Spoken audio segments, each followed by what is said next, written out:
Vous êtes peut-être assise là, avec votre tensiomètre à côté de vous, vous demandant « Pourquoi ma tension monte-t-elle toujours, même quand je suis tranquille, même quand je prends bien mes médicaments ?»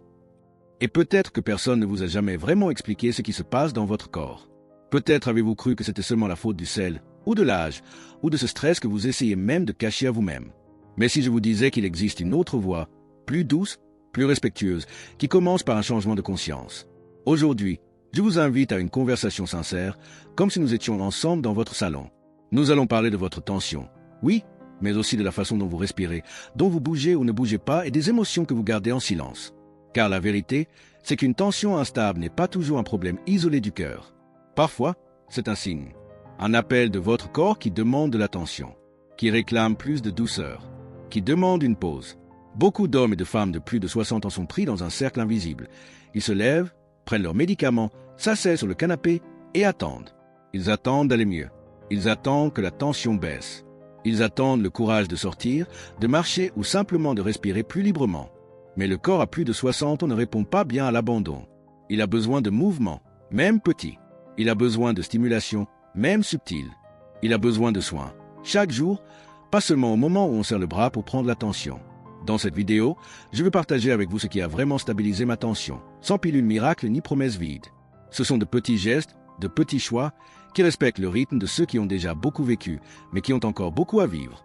Et je ne parle pas de miracle, je parle de constance, d'un corps moins tendu, d'un esprit moins effrayé, d'un cœur plus en paix. Alors, si vous sentez que votre tension est incontrôlable, si vous en avez assez de la frustration, de la peur, de ne pas comprendre ce qui se passe, restez avec moi. Parce que peut-être, ce que personne ne vous a dit jusqu'à présent est justement ce que vous aviez le plus besoin d'entendre. Et avec l'aide de Dieu, vous verrez qu'il y a encore beaucoup à faire en sécurité, avec amour et à votre rythme. On y va ensemble. Vous avez peut-être remarqué qu'après un certain âge, le corps devient plus paresseux, plus lent, plus lourd, et on commence à s'asseoir davantage, à éviter l'effort, à se reposer pendant des heures, par peur de se blesser ou par pure fatigue. À première vue, cela semble aider, mais au fond, ce repos excessif peut contribuer à rendre votre tension encore plus instable. Quand le corps reste longtemps immobile, assis ou allongé, il ralentit. Le sang circule moins bien. Les muscles, surtout ceux des jambes, perdent de la force. Et alors, une chose curieuse arrive. Même des tâches simples, comme aller à la cuisine ou monter une marche, demandent un effort plus important à votre cœur. Il doit pomper plus fort pour compenser ce manque de mouvement. Cela fait monter la tension, silencieusement. C'est un cercle vicieux. Vous vous sentez fatigué, alors vous vous reposez davantage. Plus vous vous reposez, moins vous avez de force. Et moins vous avez de force, plus le corps peine à faire le minimum. Cela peut conduire à ce que beaucoup appellent la fatigue sans cause. Mais il y a bien une cause, le temps excessif d'inactivité. Et il y a encore plus. Quand on ne compte que sur les médicaments, comme s'il était un bouton magique, on risque d'oublier que le corps a besoin de notre participation active. Ce n'est pas suffisant de prendre le comprimé et d'attendre. C'est comme planter une graine sans l'arroser. Le médicament aide, mais ne fait pas tout seul. Et je comprends. Beaucoup ont mal, portent une prothèse, ont des vertiges. Mais malgré tout, il y a toujours quelque chose à faire. Même assis, même avec appui. Parce que le corps, même limité, répond aux soins constants. Et avec le temps, ce soin devient force. Alors, si vous sentez que vous vous reposez trop, sachez que ce n'est pas une erreur. C'est compréhensible, mais il est aussi possible de sortir de ce cercle. Par petits pas, par des mouvements doux, et surtout, en comprenant que, même lentement, le corps veut et peut collaborer de nouveau avec vous. Et ça, mon ami, c'est déjà le début d'une nouvelle histoire. Parfois, ce n'est même pas la tension elle-même qui est élevée, c'est tout le corps qui est en alerte, comme s'il attendait toujours que quelque chose de mauvais arrive. Et souvent, cela commence par un geste si simple qu'on ne le remarque pas, la façon dont vous respirez. Oui, la respiration. Ce que nous faisons toute la journée sans y penser peut justement dérégler votre tension. Quand vous respirez de façon courte, superficielle, uniquement dans la poitrine, comme si vous étiez toujours pressé, le corps comprend qu'il y a une menace. Même si vous êtes chez vous, tranquille. C'est le système nerveux sympathique, celui qui nous prépare à fuir ou à combattre, qui s'active. Et quand il se met en action, le cœur s'accélère, les muscles se tendent et la tension monte. C'est comme si l'orchestre de votre corps perdait le rythme. Le chef d'orchestre, votre cœur, essaie de maintenir la cadence, mais la respiration désaccordée désorganise tout. Beaucoup vivent ainsi sans le savoir. Ils dorment mal, ils se réveillent fatigués, ils ont une oppression dans la poitrine. Et ils pensent que c'est juste l'âge. Mais ce qui se cache derrière peut être une respiration bloquée, retenue, oubliée. Imaginez maintenant une autre scène. Vous vous asseyez calmement. Fermez les yeux. Posez une main sur le ventre, une autre sur la poitrine. Inspirez doucement par le nez, sentant le ventre se gonfler comme un ballon à l'intérieur. Puis, expirez lentement par la bouche, comme si vous souffliez doucement une bougie. Cette respiration, appelée respiration diaphragmatique, est comme une prière silencieuse pour le corps. Elle dit « Tout va bien, tu es en sécurité, tu peux te détendre ». Et quand cela arrive, le système nerveux change. Le mode alerte laisse place au mode repos. Et avec cela, le cœur ralentit, les muscles se relâchent et la tension répond. Parce qu'elle n'est pas là par hasard. Elle écoute tout ce que vous ressentez. Peut-être que vous n'avez jamais appris à respirer ainsi. Peut-être que personne ne vous a montré que le simple fait de respirer en conscience peut être plus puissant qu'il y paraît. Mais aujourd'hui, vous redécouvrez ce chemin. Et même si c'est seulement 2 minutes par jour, c'est déjà un nouveau départ. Respirer, c'est vivre. C'est être présent. C'est le premier pas pour retrouver l'équilibre que l'hypertension a un jour essayé de vous voler. Cela peut sembler étrange, mais parfois, le mouvement le plus simple fait la plus grande différence. Surtout quand il s'agit de la tension artérielle. Et il ne s'agit pas de courir, de faire un effort au-delà de ce que le corps permet ou de faire des exercices difficiles. Il s'agit de quelque chose que les Japonais les plus âgés connaissent depuis longtemps, le pouvoir de marcher un peu après les repas, avec conscience, avec douceur. Quand vous vous levez et faites quelques pas après avoir mangé, vous activez quelque chose de précieux dans votre corps. Les muscles du mollet, qui sont comme de petites pompes naturelles. Ces pompes aident le sang à mieux circuler vers le cœur. Et quand le sang circule plus facilement, le cœur n'a pas à faire autant d'efforts. Cela réduit la tension sans que vous ne vous en rendiez compte. C'est ce qu'on appelle le médicament silencieux. Il ne se trouve pas en capsule, mais dans des pas courts et conscients. Mais je sais que, pour beaucoup, même cela peut être difficile. Parfois, le vertige fait peur. La peur de tomber paralyse. Et c'est normal, parce qu'il existe aussi un mouvement possible, même pour ceux qui ne peuvent pas ou ne peuvent plus marcher maintenant. Le corps est sage et il y a toujours une manière de recommencer en toute sécurité. Si vous êtes assis maintenant, imaginez vos pieds touchant le sol. Maintenant, soulevez seulement vos talons en gardant les orteils au sol. Puis redescendez lentement et répétez ce petit geste comme si vous pompiez doucement vos pieds contre le sol. Ce mouvement, appelé pompage plantaire, est discret mais puissant. Il active la circulation, réveille les muscles et commence à sortir le corps de la stagnation. Et le plus important, il respecte vos limites. Il peut être fait assis. Il peut être fait calmement. Il peut être fait même si vous commencez seulement maintenant, même si vous ressentez encore de l'insécurité. Parce que le corps, quand il est touché avec douceur et constance, répond avec gratitude. Ce n'est pas une question de quantité. Ce n'est pas une question de vitesse. C'est une question de présence. De recommencer à bouger avec respect, avec douceur, avec foi. Et croyez-moi, ces petits gestes ont un impact bien plus grand qu'il n'y paraît. Ils aident non seulement à réguler la tension, mais ils rendent aussi la sensation que vous pouvez encore beaucoup, même si aujourd'hui le pas est petit, même s'il y a encore la peur. Chaque mouvement fait avec amour est un pas vers l'équilibre. Et cela, c'est déjà un grand commencement. Vous avez déjà vécu ça? Vous mettez le tensiomètre au bras, appuyez sur le bouton, et rien qu'en attendant le résultat, votre cœur s'emballe. Cette étrange sensation dans la poitrine, ce nœud dans le ventre, et avant même de voir le chiffre, vous imaginez déjà le pire. C'est plus fréquent qu'on ne le croit. Et ce phénomène ne se trouve pas dans la notice du médicament. Il est dans les émotions que nous portons en silence. Beaucoup de personnes mesurent leur tension avec peur. Peur de voir un chiffre élevé. Peur de confirmer ce qu'elles ressentent, mais refusent d'admettre. Et cette peur même, cette anxiété anticipée, peut fausser les résultats. Le corps entre en état d'alerte. La respiration change. Les muscles se contractent. Et voilà, la tension monte. Pas parce qu'il y a un problème au cœur, mais parce que le cœur réagit à la panique. La vérité, c'est que la façon dont vous vous préparez à prendre votre tension a autant d'impact que l'appareil lui-même. Si vous êtes tendu, inquiète, le corps contracté, il est naturel que le chiffre soit plus élevé. Mais ce n'est pas votre vraie tension. C'est votre tension émotionnelle. C'est pour cela que quelques rituels simples peuvent transformer cette expérience. Avant de mesurer, asseyez-vous calmement. Respirez profondément. Posez les pieds à plat sur le sol. Reposez le bras détendu sur la table, à la hauteur du cœur.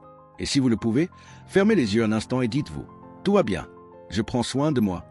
Je me souviens d'une dame nommée Madame Celia. Chaque fois qu'elle prenait sa tension, elle paniquait. Elle pensait qu'elle allait faire une crise cardiaque rien qu'en voyant le chiffre. Jusqu'au jour où elle a décidé de faire autrement. Elle a commencé à respirer avant, à détendre son corps, à avoir confiance. Et avec le temps, les variations ont disparu. L'appareil n'était plus un ennemi. Il est devenu un allié. Ce petit exemple montre que le corps écoute ce que l'esprit ressent. Prendre sa tension n'est pas une sentence. Cela peut être un moment d'écoute, un moment de soin. Car plus vous offrez de la douceur à votre corps, plus il vous le rend avec équilibre. Et la tension, qui semblait indomptable, commence à trouver un nouveau rythme. Le vôtre, un rythme né de la paix, non de la peur. Pendant longtemps, on a entendu dire que le sel était le grand ennemi de la tension haute. Et en effet, pour beaucoup, un excès de sel peut provoquer des déséquilibres. Mais il existe un autre élément, silencieux souvent oublié, qui influence profondément la tension, le sucre. Et pas seulement le sucre que vous mettez dans votre café, mais celui qui se cache dans des aliments apparemment inoffensifs. Après 60 ans, le corps réagit différemment au pic de glucose. Les aliments très sucrés ou riches en glucides raffinés provoquent des oscillations rapides du taux de sucre dans le sang.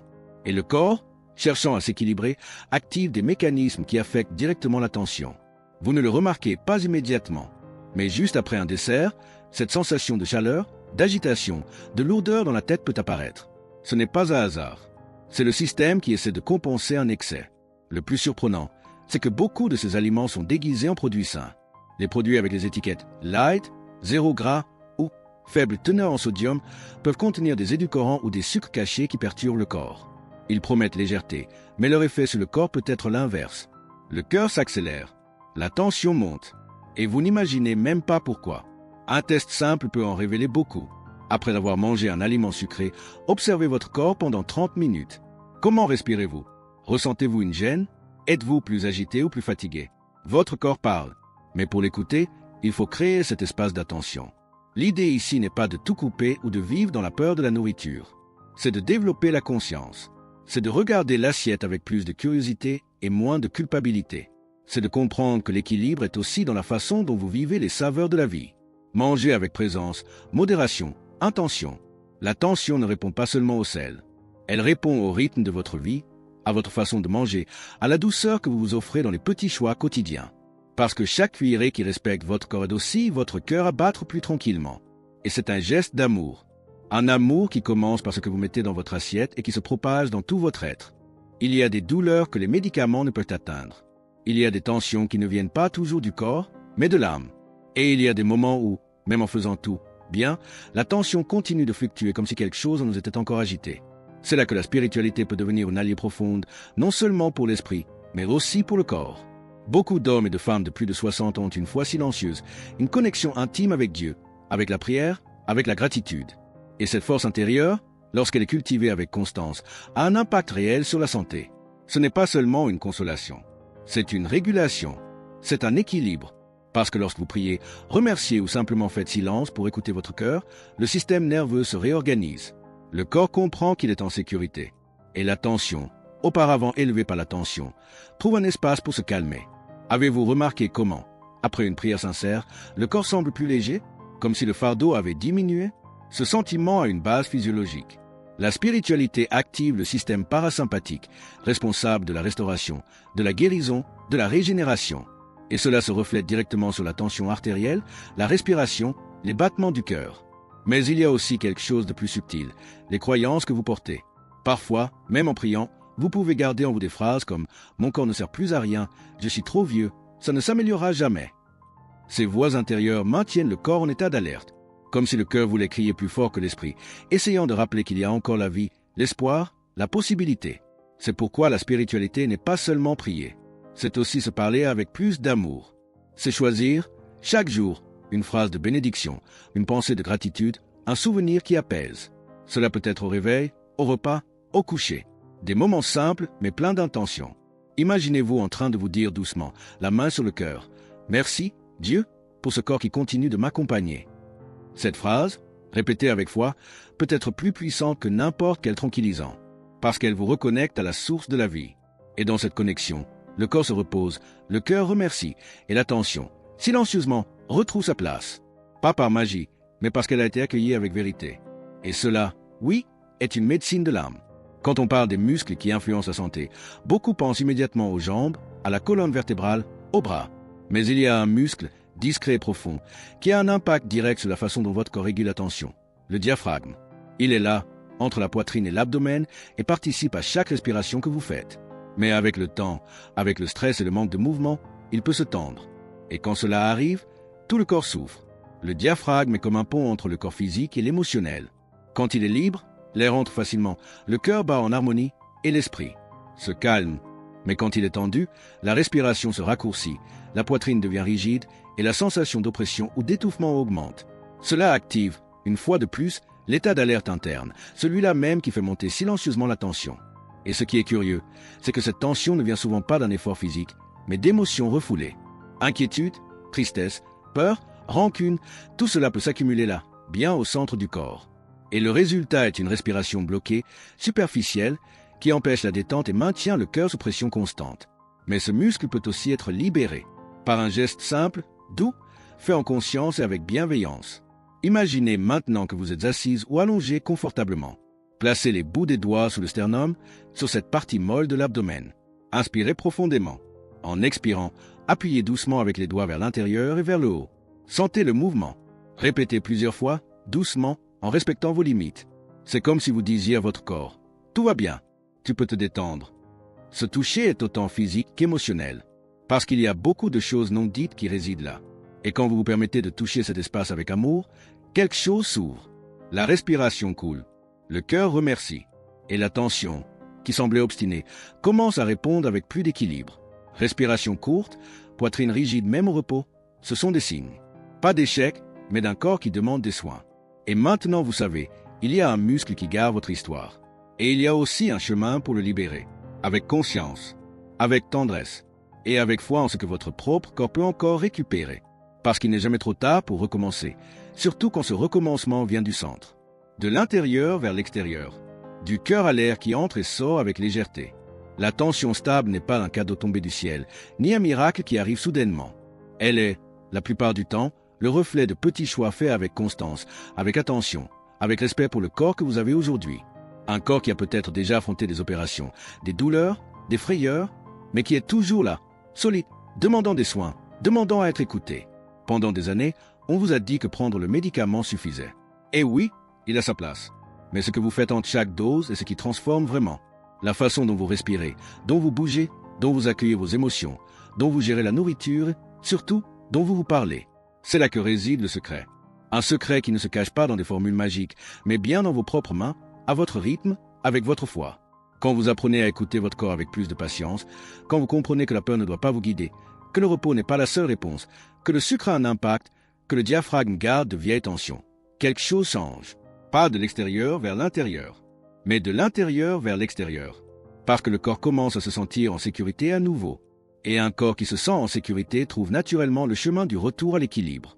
Alors, si vous êtes arrivé jusqu'ici, sachez que c'est déjà une victoire. Parce que la connaissance accueillie avec amour est une forme de guérison. Il n'y a pas d'urgence. Il n'y a pas d'obligation. Il n'y a qu'une invitation. Vivre avec plus de présence. Respirer avec plus de légèreté. Bouger avec plus d'intention. Et croire qu'avec calme, constance et l'aide de Dieu, tout peut retrouver un nouveau rythme. Vous n'êtes pas seul. Des milliers de personnes de plus de 60 ans redécouvrent, comme vous, la puissance de leur propre corps. Et cela, plus que baisser la tension, rend le plus précieux des sentiments, celui de l'autonomie, celui du pouvoir, celui de vivre chaque jour avec plus de conscience. Parce qu'au final, c'est ce qui nous maintient debout. Et en paix. Cliquez sur la vidéo qu'il vous recommande maintenant.